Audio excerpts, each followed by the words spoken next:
হঠাৎ করে এমন একটা সমস্যার সম্মুখীন হতে হবে সেটা আমরা কখনোই ভাবিনি। হ্যালো এভরিওয়ান, আসসালামু আলাইকুম। কেমন আছেন সবাই? আমাদের জীবনে এরকম একটা বিপদ আসবে আমরা কখনোই ভাবিনি।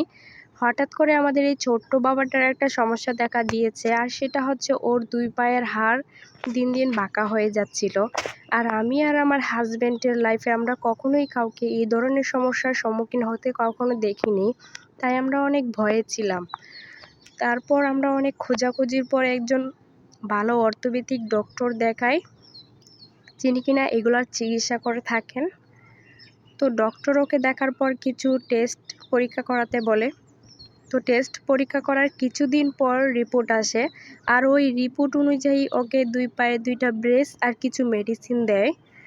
কিন্তু দুঃখের বিষয় হচ্ছে আমার ছেলেটা এই ব্রেসগুলো পরতেই চায় না।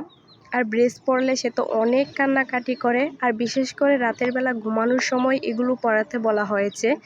কিন্তু রাতের বেলা যখন ওকে এগুলো পরাই, সে তো ঘুমাতেই চায় না, আর আমাদেরকেও ঘুমাইতে দেয় না। তো একটা জীবন যুদ্ধের মধ্যে আছি। সবাই আমার ছেলেটার জন্য দোয়া করবেন যেন আল্লাহ তাকে তাড়াতাড়ি সুস্থ করে দেয়। আর আজকের মতো এখানেই। ভালো থাকবেন। আল্লাহ হাফেজ।